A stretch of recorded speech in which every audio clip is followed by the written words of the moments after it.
noite. Nós começamos essa série semana passada, não sei se você esteve aqui. Se não esteve, a gente tem um site da capela e todas as mensagens que a gente prega aqui na capela estão lá no site. E como vocês viram já na abertura, para quem não esteve aqui semana passada, nós estamos falando para as famílias, é uma conversa em família. Nós descobrimos uma coisa que eu disse na semana passada, muito interessante, é que o nosso presente, o seu presente, ele de alguma forma vai fatalmente, inevitavelmente se tornar o seu passado. O que você está vivendo hoje vai virar o passado e vai interferir diretamente no seu futuro.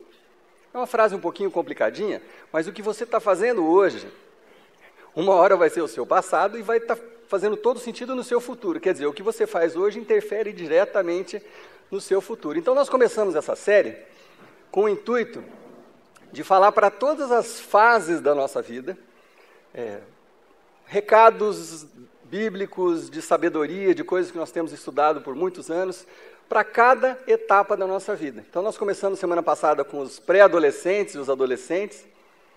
Hoje nós vamos falar para os... Eu não gosto dessa palavra jovens. Não sei, desde pequeno eu não gosto. Quando eu tinha acampamento dos jovens, eu não gosto dessa palavra. Vamos falar para os solteiros. Eu acho que engloba melhor essa categoria de hoje, né? Semana que vem nós vamos falar para os casados, conselhos para os casados. Na última semana vamos falar para aqueles como eu, acima dos 40. Então nós prometemos que a gente vai fazer letra maior ali, ó, no telão. Eu vou falar um pouco mais alto. E a gente vai falar para a última fase dos 40 para frente, onde estamos muitos de nós. Bom, uma frase também que eu gosto muito e que tem muito a ver com essa série, tem tudo a ver com essa primeira colocação que a gente fez, é de um escritor que talvez muitos de vocês já conhecem, que chama Stephen Covey. Ele escreve sobre liderança, fala um monte de coisa, escreve livros super criativos e super inspiradores para líderes, para equipes, etc. E ele fala o seguinte, que eu não sou um produto das circunstâncias. Nem você. Nós não somos produtos das circunstâncias. Eu sou produto das minhas decisões. Às vezes a gente acha, né, que a vida vai nos conduzindo sem que a gente tenha controle. Então, aí você chega e fala, eu não sei o que me trouxe aqui. Né, como que eu fui parar nessa situação. Pode ter certeza, não foram as circunstâncias, foram as suas decisões, as escolhas que você fez e que eu fiz, é que nos conduzem durante a vida. Por isso é muito importante, mas muito importante a gente saber decidir, saber escolher, ter sabedoria em todas as etapas da nossa vida. Então é essa a nossa intenção com essa série. Quem sabe ajudar vocês a ter esses insights para que vocês possam levar para toda a vida de vocês, para os filhos e tudo. Então hoje, como eu falei, eu vou falar para os solteiros, mas como aconteceu semana passada, provavelmente os casados também vão poder aprender alguma coisa, e os acima de 40 também vão poder aprender alguma coisa com isso. Então, é isso que eu espero. Bom, vou falar de 3 coisas hoje que para os solteiros são fundamentais. Não vão ser muito surpresa, obviamente que não, né? Todo mundo já está imaginando, mas são 3 coisas destinadas a 3 grupos. Não, acho que eu nem posso falar isso. É para os solteiros, mas é assim, a primeira vai atingir com certeza alguns de vocês. A primeira das 3 coisas. A segunda vai atingir a maioria. Quase todos vai atingir a maioria. A terceira que eu vou falar, certeza, vai ser para 100% dos solteiros que estão aqui nessa noite. Então a gente vai direto para a Bíblia, eu não quero perder tempo, quero ser bem objetivo hoje. Hoje é Dia das Mães, todo mundo estava falando com alguém ali que comeu feijoada, outro foi churrasco, está todo mundo meio querendo ir dormir mais cedo. Eu vou ser bem objetivo hoje, não é uma mensagem muito emocional, ela é muito prática, então vocês fiquem bem tranquilos que eu acho que você vai sair daqui não muito tarde hoje. Eu sei que eu tenho até as 4, parece, se eu não me engano, é isso? Confere. Bom, vamos direto para a primeira passagem nossa, que está lá em Efésios, capítulo 5. E eu vou ler para vocês, você não precisa procurar, depois tem uma passagem principal que você pode localizar na sua Bíblia, mas quem quiser fica à vontade. Efésios 5 diz o seguinte, esse é o apóstolo Paulo dando conselho para aquela geração da época dele, que serve perfeitamente para nós. Ele fala assim, tenham cuidado com a maneira como vocês vivem, com a maneira como vocês vivem. Quer dizer, presta atenção, abram os olhos. Não vai cegamente na vida, não, presta atenção. Que não seja como insensatos, mas como sábios. Insensato é o sem senso, né? É o tolo. Que não seja como tolo, que não seja como alguém que não tenha senso, mas como sábios, aproveitando ao máximo cada oportunidade. Isso já é uma coisa importante da gente prestar atenção, porque às vezes você acha que seguir os ensinamentos de Jesus Cristo e da Bíblia é uma coisa chata, é uma coisa assim, eu vou me privar disso e daquilo. Paulo está falando quase que o contrário, aproveitando ao máximo, ou seja, com sabedoria, você tira o melhor da vida. É isso que Paulo está falando. Você vai se privar do que é importante você se privar, mas você vai tirar o melhor da vida. É esse o conselho de Paulo. Então, haja como sábio, aproveitando ao máximo cada oportunidade, porque os dias são maus. Isso aí, Paulo está falando há quase 2000 anos atrás. A gente não precisa falar que os dias hoje estão maus. A gente liga a televisão, fica chocado com as coisas que acontecem a nível nacional, municipal, internacional. As notícias, parece que a gente vai ficando até amordaçado, não, amortecido. A gente não sente mais tanto, né? Você vê lá uma imagem de uma mulher sendo torturada no meio da rua, assim, é chocante. Aquilo ali é pior do que um pesadelo, é pior do que um filme de terror, né? E está acontecendo, os dias são maus, à nossa volta, a gente está vendo isso, ele não precisa explicar muito isso para nós. Portanto, versículo 17, não sejam insensatos, ele está falando de novo, mas procurem compreender qual é a vontade do Senhor. Viver dentro da vontade do Senhor. Claro que os conselhos que nós vamos dar hoje, fazem mais sentido para quem já está seguindo a Jesus Cristo. Se você não acredita ainda, se você está aqui nos visitando, você é muito bem-vindo a tirar o maior proveito possível dessa palavra, mas ela é endereçada àqueles que creem em Deus, creem em Jesus Cristo. É para esses que Paulo está falando, porque se você crê em Jesus Cristo, você crê em Deus, você acredita que Deus tem uma vontade própria para você, pessoal, um plano pessoal para cada um de nós. E nós falamos na semana passada que o plano de Deus para cada um de nós, o rótulo que Deus coloca em cada um de nós é perfeito. Você é perfeito para o plano que Deus fez para você. Então nós buscamos qual é a vontade de Deus para nossas vidas. Mas nós precisamos fazer isso com honestidade, com verdade. Você tem que buscar mesmo. Porque chega uma hora que você fica em dúvida se é a vontade de Deus ou é a sua. E geralmente você vai para a sua. Então você quer forçar a vontade de Deus na sua vontade. No que você quer fazer, você quer encaixar a palavra de Deus, você quer encaixar alguma coisa no que você quer fazer. Mas não é isso que Paulo está falando, é buscar a vontade de Deus. Então, nós vamos falar de 3 coisas, onde vai ficar bem claro para vocês qual é a vontade de Deus. E aí a decisão de fazer ou não fazer é de você, é sua, é de cada um de nós. Né? É a gente que decide, no fim das contas, entre o certo e o errado, entre o que Deus está falando e o que a nossa consciência nos indica. Então, a primeira das coisas que provavelmente vai atingir alguns de vocês, e que é um problema na nossa sociedade, e é um problema entre os solteiros, entre os jovens nessa idade, não precisa de muito mistério, é a bebida, ou as drogas, mas vamos focar na bebida, porque o que nós vamos estudar aqui vai se ampliar para todo tipo de droga ou qualquer coisa que a gente vê hoje em dia na nossa sociedade de forma tão comum. Acho que nunca as drogas e a bebida chegaram tão perto de nós quanto nos nossos tempos agora, né? Adolescentes muito novinhos já estão bebendo, já estão fumando a sua maconhinha, e cada vez isso está chegando mais próximo da gente. E provavelmente, ou eu até não gostaria que fosse isso, mas provavelmente na casa de alguns de vocês já tem isso acontecendo, com os jovens, com os mais novos, ou até às vezes com os mais velhos. Tem problema com isso. Então vamos ser bem bíblicos no que a Bíblia fala sobre bebida. E essa semana foi interessante, foi uma coincidência, mas na sexta-feira eu fui convidado para vir num GA, que é nossos grupos pequenos, né? Fui convidado para visitar um GA, um dos grupos aqui da igreja, porque eles tinham muitas perguntas que eles queriam me fazer, né? E foi muito gostoso, muitos deles estão aqui no nosso meio, mas um dos assuntos era exatamente esse, a bebida.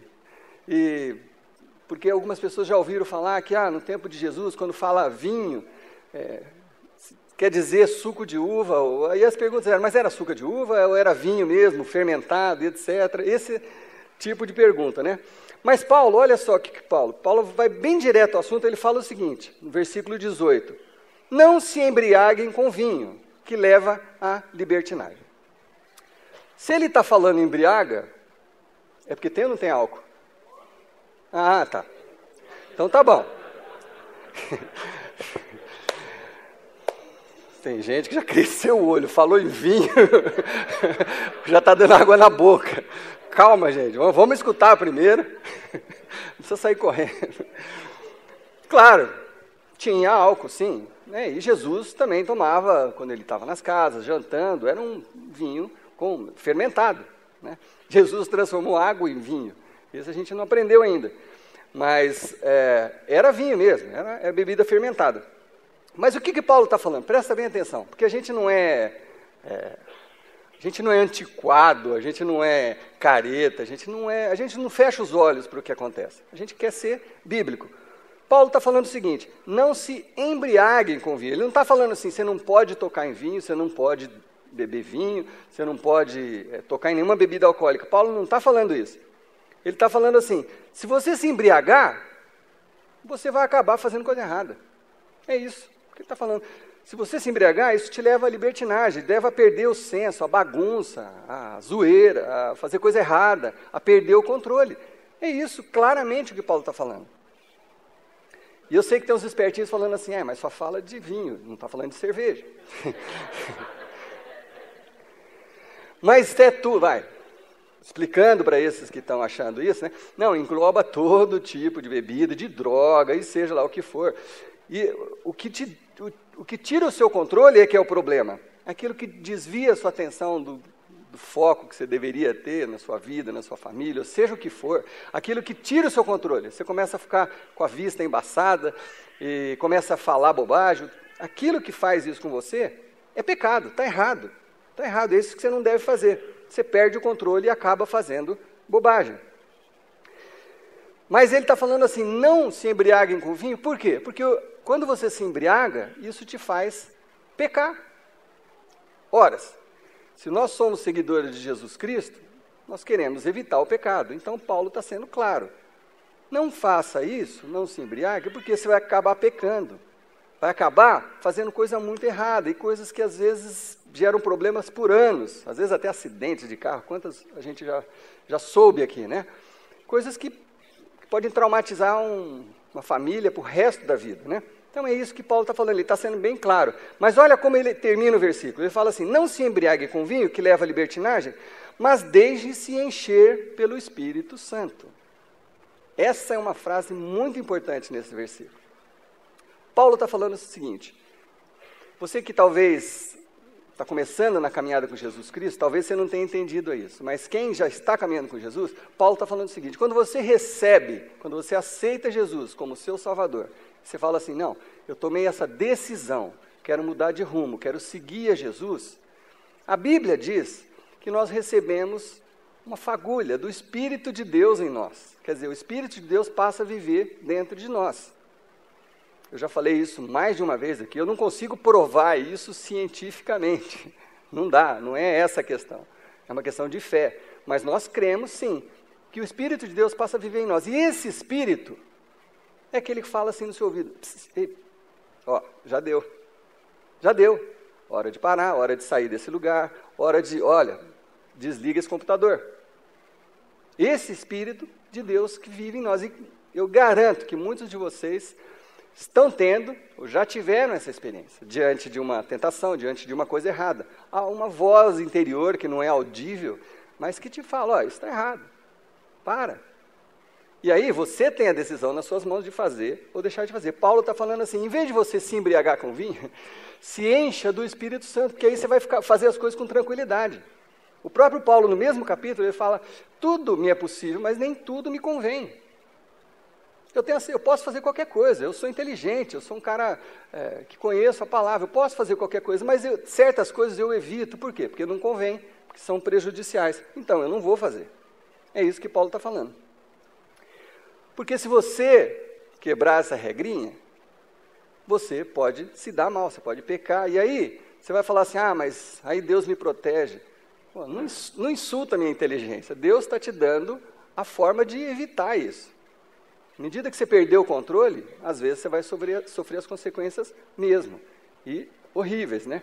Então, para algumas pessoas, essa dica de Paulo significa claramente: não toque em nada que tenha álcool. Por quê? Para algumas pessoas. Por quê? Porque tem gente que não para na primeira taça de vinho.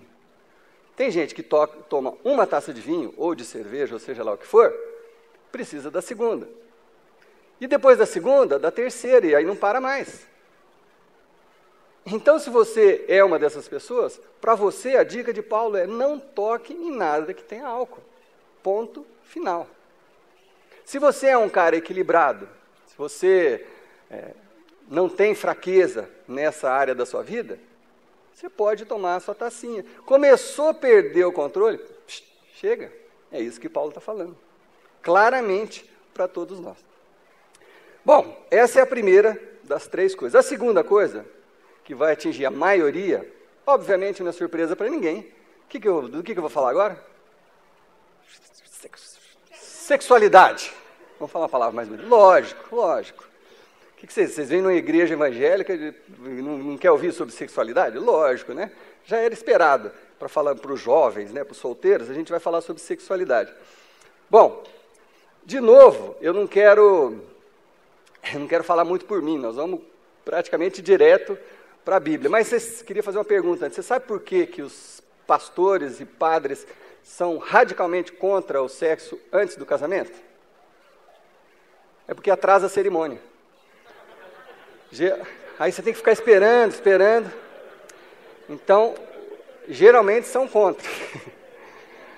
Tá. Quer que eu desenhe, não?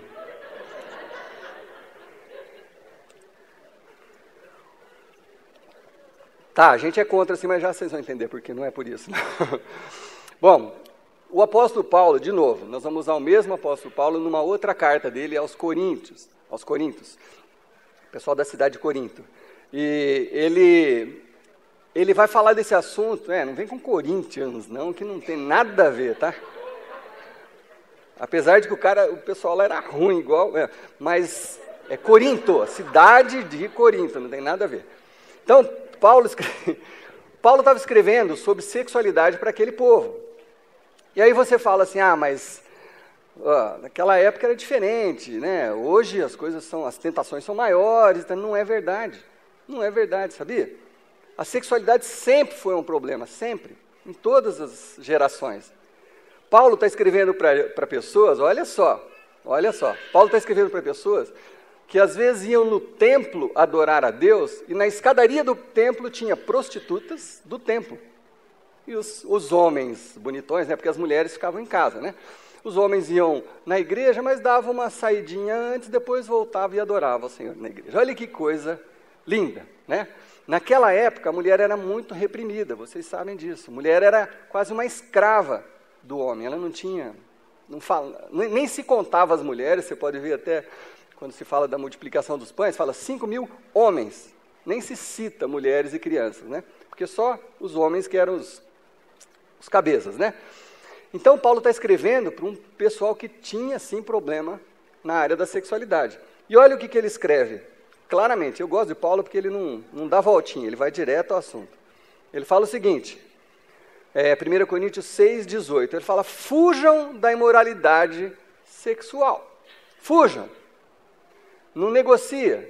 Não fica falando, só mais 5 minutinhos. Não, só mais uma olhadinha. Paulo está falando, fujam. Fujam. Porque o sexo, a sexualidade é um negócio muito forte. Se você brincar, sabe, só colocar a mão no foguinho, você vai se queimar. Então ele está falando, fuja da imoralidade sexual. Imoralidade sexual, para Paulo e biblicamente, é tudo que envolve sexo e que não tem a ver com o que Deus planejou para o sexo, que é o casamento. Então, tudo que envolve sexo que não é como Deus planejou, é imoralidade sexual. Então, ele está falando, fuja. Todos os outros pecados que alguém comete, todos os outros pecados que eu e você possamos cometer ou já cometemos no passado, fora do corpo os comete. Quer dizer, Paulo está falando assim, que há uma categoria diferente mesmo. O pecado sexual, não é que ele é maior ou menor, mas ele é diferente. Porque todos os pecados que a gente... Se você mente, se você engana alguém, se você trapaceia, seja lá, se você às vezes fala o que não devia, seja o que for, é um pecado externo. O pecado sexual é interno, afeta o corpo.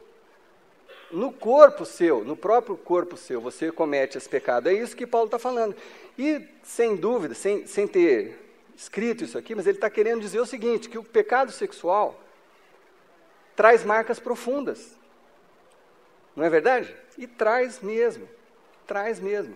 Quantos já sofreram uma traição no casamento, ou no namoro, ou seja lá o que for, e como isso machucou, como isso feriu. Ou pessoas que sofreram abusos. Puxa vida, às vezes o abuso foi lá com criancinha e a pessoa com 50 anos ainda está fazendo terapia. Então não é só corpo, sexo não é só corpo. Se fosse, era só falar assim, não, isso aí já passou, já acabou, esquece. Não é assim. O pecado sexual traz marcas profundas, é isso que Paulo está falando. Então ele continua, mas quem peca sexualmente, peca contra o seu próprio corpo. Você se fere. Você não fere só o outro, você se fere. Você também fica marcado com aquilo. Porque pessoas às vezes ficam presas, ficam atadas a pecados gerados pela sexualidade. Às vezes, gravidezes indesejadas. E tantas coisas que são causadas pelo sexo fora do plano de Deus para as nossas vidas, né? Então, envolve o corpo, envolve a alma. E aí Paulo fala uma coisa ainda mais interessante. Olha, acaso vocês não sabem que o corpo de vocês é santuário do Espírito Santo? Que habita em vocês, é aquilo que eu falei agora há pouquinho. Nós cremos nisso, que o Espírito de Deus habita em nós. Que lhes foi dado por Deus e que vocês não são de si mesmos. Quando vocês tomaram essa decisão, vocês são parte de Deus.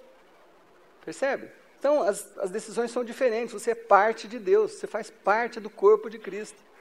Quando você recebe. Então, é isso que Paulo está falando. Você é santuário do Espírito Santo. Então, uma pergunta. Não precisa responder.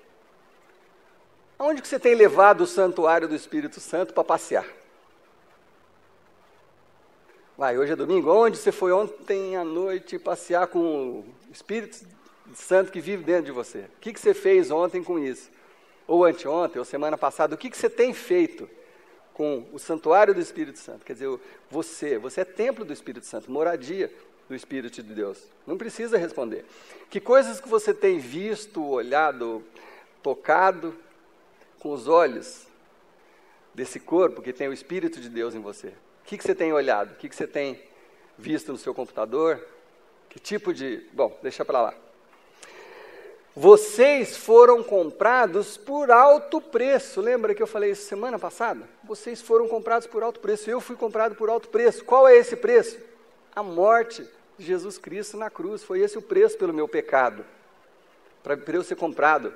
Para eu pertencer à família de Deus. O preço foi esse. Nós fomos comprados por alto preço. Portanto, glorifiquem a Deus com o corpo de vocês. Então, uma boa pergunta na hora da tentação é: isso que eu estou prestes a fazer glorifica a Deus ou não? Se a resposta for não, segundo Paulo, é pecado, é imoralidade e vai te fazer mal, vai te trazer prejuízo. Mas eu sei que tem gente que fica, poxa, mas eu estou me relacionando com uma só pessoa, tenho planos, né? Se tudo der certo, se eu acertar na Mega Sena, eu vou me casar. E... Poxa vida, eu acho que nesse caso, Deus libera o sexo. Né? Tem gente que faz um raciocínio, monta uma teoria, pega um versículo dali, outro aqui. Eu vou falar assim, tudo bem, você está querendo dar uma despertinho? Então eu selecionei aqui 4 versículos para te falar uma coisa. Se você acha que você está certo quando você afirma isso. Eu selecionei 4 versículos da Bíblia, onde é o próprio Deus falando em um deles. Em 2 deles, Jesus falando.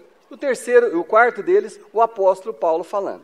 Então, lá do comecinho da Bíblia até quase o final da Bíblia, Deus, Jesus e o apóstolo Paulo. Talvez os 3 nomes mais importantes da Bíblia, porque Paulo escreveu 13 livros da Bíblia. Então, são autoridade para falar nesse assunto. Sabe o que eles falam em relação a isso? Ao sexo antes do casamento? Olha o que Deus fala. Deus fala assim: por essa razão, o homem deixará pai e mãe e se unirá à sua mulher, e eles se tornarão uma só carne. Esse é o plano de Deus. Por essa razão, deixará pai e mãe, se unirá a uma mulher e se tornarão uma só carne.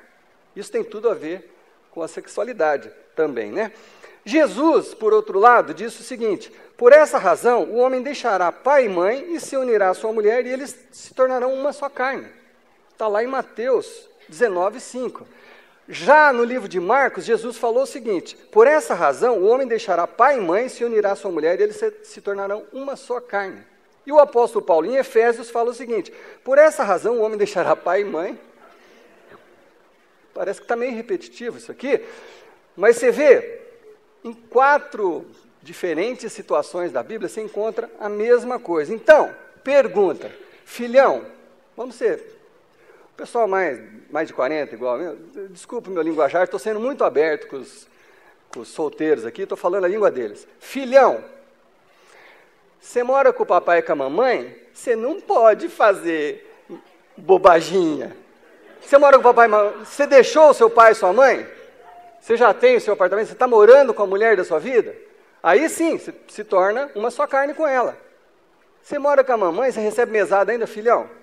Não é o que Deus, nem Jesus, nem o apóstolo Paulo está falando. Eu só estou repetindo o que eles estão falando. Se você quiser continuar fazendo, é sua decisão. Mas Deus, Jesus e o apóstolo Paulo falam a mesma coisa. Quando você estiver pronto, quando você puder deixar a casa dos seus pais, ela deixar a casa dos pais e poderem viver sob o mesmo teto, sobre a mesma casa, pronto, é hora de você aproveitar, porque o sexo é uma maravilha. Tudo que Deus criou é maravilhoso. Não é que, é proibido. Não, não é proibido, só que é para ser usado no contexto que Deus planejou. Tá certo? Então eu sei, eu estou brincando um pouquinho, porque o assunto mexe com algumas pessoas. Eu sei que para alguns que talvez estão tateando, estão começando a se aventurar nessa área, para esse é um grande conselho, uma forma de você refletir e, quem sabe, se Deus abençoar, você já parar com isso, para você não ter prejuízos lá na frente. Mas eu sei também que para alguns isso já é uma prática, principalmente aqueles que são solteiros, mas já foram casados e tudo, quem sabe já é uma rotina. Talvez para vocês seja um pouco mais difícil, mas é a palavra de Deus. Vale a pena você fazer um teste. Sabe, se você não consegue ficar perto de uma mulher ou de um homem sem ter relacionamento sexual, termina seus relacionamentos, dá um prazo para você sair dessa rotina. Fica 6 meses sem se relacionar, qual o problema? Não vai morrer. Não vai morrer. Fica um tempo sem se relacionar com ninguém. Reacostuma seu corpo a um outro tipo de hábito. E aí, sim, procura fazer o que a Bíblia ensina. Porque o que você faz hoje, você vai colher ali na frente, no futuro. Bom, eu já estou indo para o final. Terceira coisa que aí envolve todo mundo, aí não é para um grupo selecionado, todo mundo, são os relacionamentos, certo? É a tal da busca pela pessoa ideal. Eu sei que todo mundo, por mais que assim, alguns meninos não admitem, né? Não quero casar não, quero ficar solteiro e tal. Mas todo mundo, até esses meninos, porque eu já fui um menino assim, até esses acabam casando, ou acabam, num determinado momento, tendo um relacionamento mais duradouro. Então, isso serve para todos e serve de reflexão até para os casados também, né? Eu descobri, estudando isso aqui, eu descobri um segredo, gente. Eu estou brincando de certa forma, tem muita verdade no que eu estou falando. É um segredo para você conquistar, conseguir a mulher dos seus sonhos e o homem dos seus sonhos. Para tudo, né? Nossa, Agora eu deixei a bola pingando, está todo mundo na expectativa. Eu descobri um jeito, olha só, eu não estou brincando falando isso, eu descobri o jeito de você conseguir conquistar a mulher dos seus sonhos e o homem dos seus sonhos. E não é muito complicado, não. Não é muito complicado, não. Eu sei que todo mundo sonha com alguém, né, com certas qualidades, mas eu vou ajudar vocês nisso. Então, esse segredo que eu descobri tem duas etapas. Duas etapas. A primeira etapa é muito, muito, muito simples. Muito simples. Eu fiz uma lista aqui para os meninos, tá? Como eu sou menino, eu entendo melhor a cabeça dos homens, obviamente, né? Das mulheres eu ainda não consegui entender, mas eu ainda tenho mais uns anos de vida, eu ainda estou estudando, e eu entendo melhor a cabeça dos meninos. Então, nós vamos começar, eu vou falar para os meninos, mas essas meninas, por favor, entendam isso transportando para o universo de vocês, tá bom? Então, eu fiz uma lista aqui das coisas que nós meninos queremos numa menina. E eu chamei essa lista assim, minha garota ideal precisa ser, tá? É uma lista aqui que eu fiz. Primeiro, muito bonita. Certo? Minha garota ideal precisa ser muito bonita. Número 2, linda. Homem não é muito criativo, né? Número 2, linda, precisa ser linda. Terceira, precisa ter um corpão. Gente, desculpa aí, o pessoal da minha idade aí, eu estou falando com a molecada. Precisa ter um corpão. Quarto, homem geralmente para por aqui. Não adianta muito, né? Se eu perguntar aqui, o cara, mas quarta, o que mais? Né? O cara fica pensando, não sabe. Eu vou ajudar vocês, eu vou complementar essa lista. Se vocês não concordarem, vocês me falam, tá? Eu vou ajudar porque você já parou por aí, você já está satisfeito. Mas eu vou indicar algumas coisas que talvez sejam interessantes na sua menina ideal. Número 4, ser inteligente. Vamos falar a verdade? Você não quer uma mulher que não seja inteligente. Você não quer ficar explicando o negócio do impedimento todo jogo. Vamos falar a verdade? Todo jogo. Fala, mas por que o juiz parou? Por quê? Então, assim, você quer uma mulher inteligente, né? Ah, mas não é o Brasil, só porque está de amarelo. Não, é a Austrália. Não. Então, assim, você quer uma mulher inteligente, certo? Concorda? Os meninos concordam? Tá bom. É que menino não se manifesta muito. Sexta coisa, uma mulher educada. Tá? Você não quer passar vergonha, né? Você vai no restaurante, nem vou falar, mas você não quer passar vergonha. Então, uma mulher precisa ser educada, vamos dizer que seja uma coisa boa. Para os meninos que são cristãos, como talvez a maioria aqui, vamos falar a verdade. Se você está pensando em uma pessoa para um relacionamento legal e duradouro, você quer que ela seja cristã, uma seguidora de Jesus Cristo. Eu pulei a quinta? Ah, tudo bem. Fiel, lógico. Desculpa, gente. Desculpa. Pulei sem querer. Fiel, claro. Sabe por que você quer mulher fiel? Porque, né, você não quer passar vergonha. Você não quer uma namorada, uma esposa que saia com todo mundo. Certo? Ou tem alguém que pensa ao contrário? Certo. Então você quer uma pessoa fiel também. Maravilha. Educada, cristã, seguidora de Jesus Cristo. Eu acrescentei um outro item aqui, que você nunca tinha pensado, mas você vai concordar. Número 8, sóbria. Você não quer uma mulher que fica enchendo a cara. Alguém quer? Não, né? Chegar, a mulher está mamada, não sei o que, você não quer. Então, sóbria. Olha outra coisa que eu, com cabeça de homem, eu consegui, né, descobrir. Talvez você nunca tinha pensado nisso, mas eu acho que já pensou. Se você pensa num relacionamento sério, você quer o quê? Uma pessoa que se guarde sexualmente. Não é verdade? Vamos ser sinceros? Você não quer uma menina rodada, você quer sair com a menina rodada, mas você não quer casar com a menina rodada. Eu estou pegando pesado, né? Desculpa aí, pessoal. Mas é a verdade. Você quer uma pessoa que se guarde, para você que tenha o mínimo possível de experiências até te conhecer. Eu estou certo ou estou errado? Estou certo, né? Quando você pensa em casamento, em relacionamento duradouro. E a 10ª coisa da lista, ela é bem sutil, bem sutil. É uma sugestão para a lista de vocês, e as meninas depois façam as de vocês. É bem sutil, mas é muito importante depois que você entender, que ela seja paciente com os seus defeitos, paciente com os meus defeitos. Ela tem que ter uma certa paciência. Eu sei que eu não sou perfeito, então ela precisa ser paciente com meus defeitos. Tranquilo até aí? 50% do segredo já está aí, fazer a lista. Tudo certo? As meninas depois façam as suas listas. Bom, o outro 50% é como conquistar essa mulher, né? Então, chama assim, 10 coisas que eu preciso ser para atrair a garota ideal. Primeiro, eu preciso ser muito bonito, preciso ser lindo, preciso ter um corpão. Preciso ser inteligente. Se eu quiser conquistar aquela garota ideal, eu preciso disso. Não é verdade? Eu não quero conquistar, eu preciso ser. Eu preciso ser fiel. Se eu quero conquistar uma pessoa fiel, eu preciso ser fiel. Eu preciso ser educado.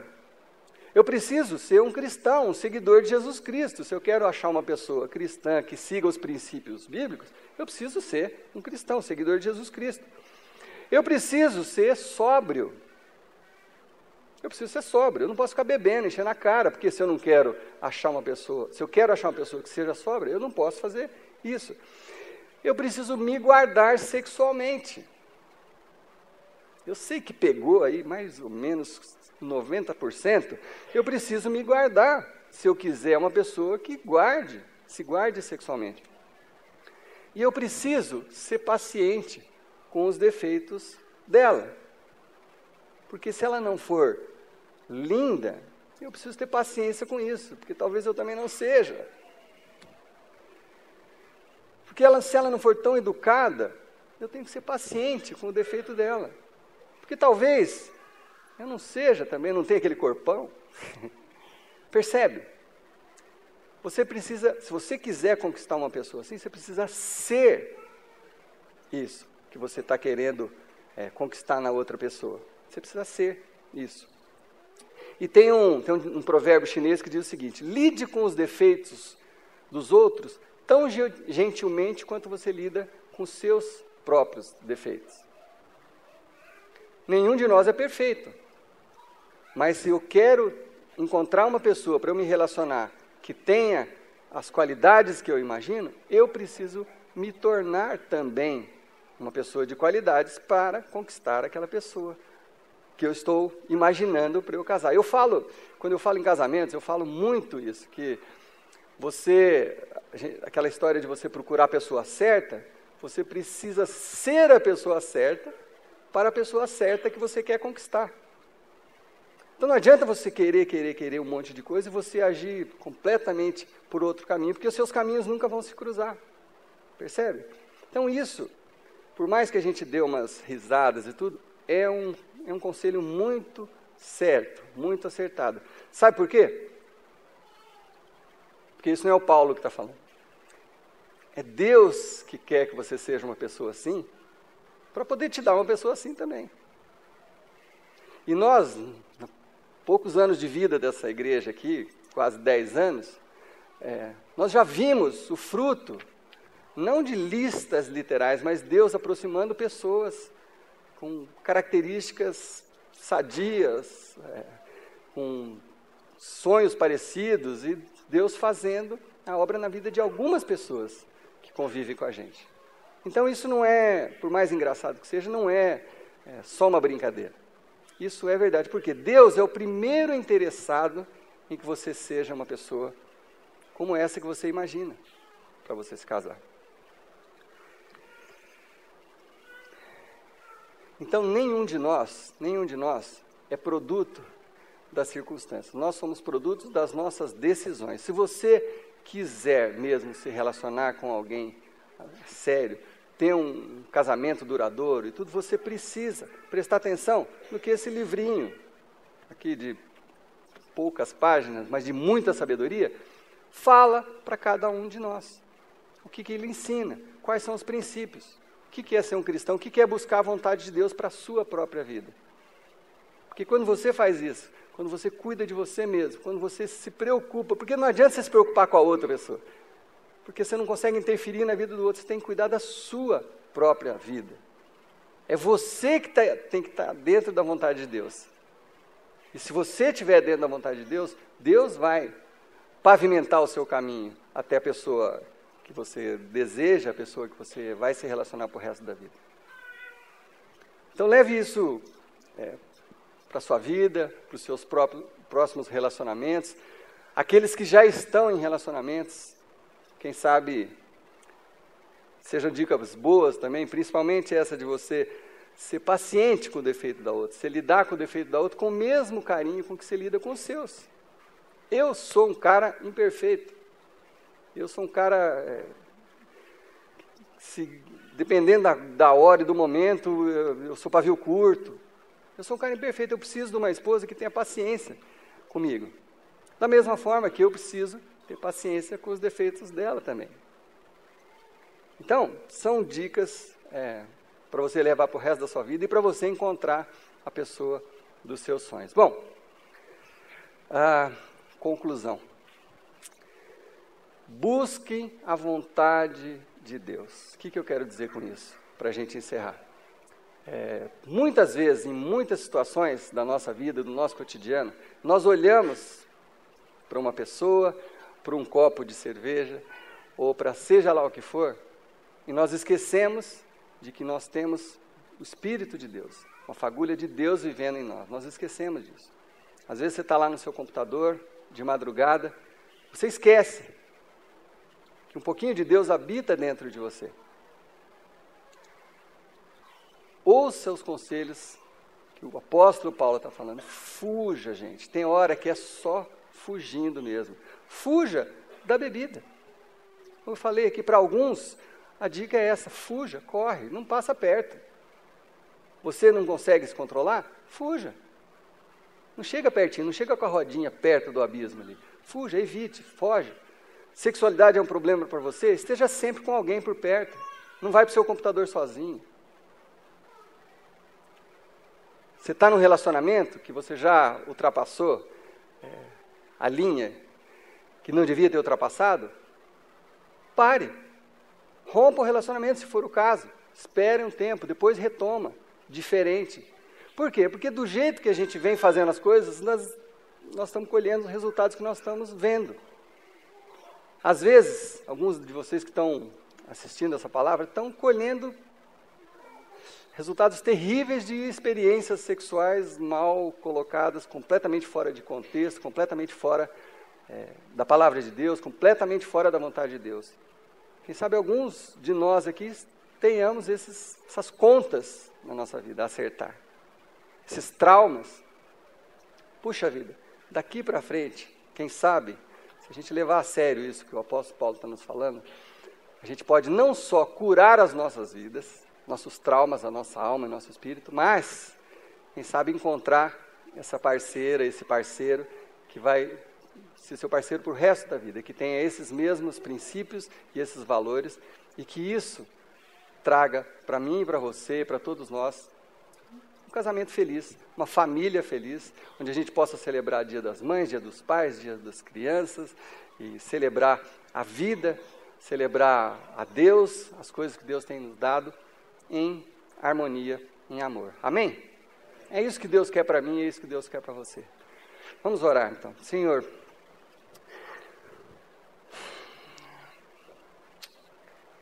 às vezes é fácil nós falarmos sobre isso, brincarmos às vezes e fazermos até umas piadinhas, mas o desafio é quando a gente sai daqui, Senhor Deus, e encontra a primeira tentação. O desafio é a hora que nós estamos sozinhos no computador.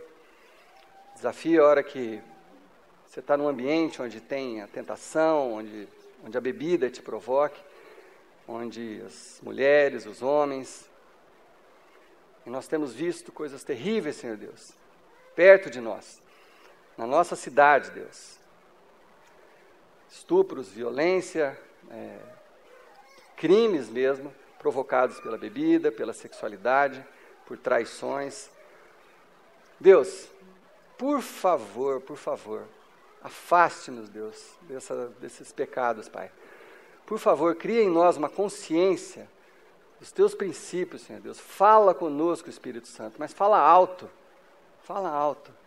Ajude-nos a fugir dessas situações, para que não pequemos, para que não caiamos em tentação, para que não tenhamos os prejuízos, Senhor Deus, que temos visto à nossa volta, Paizinho. Então eu te peço, Pai, nos dê a força, nos dê a sabedoria para viver como sábios e não como tolos, Senhor Deus.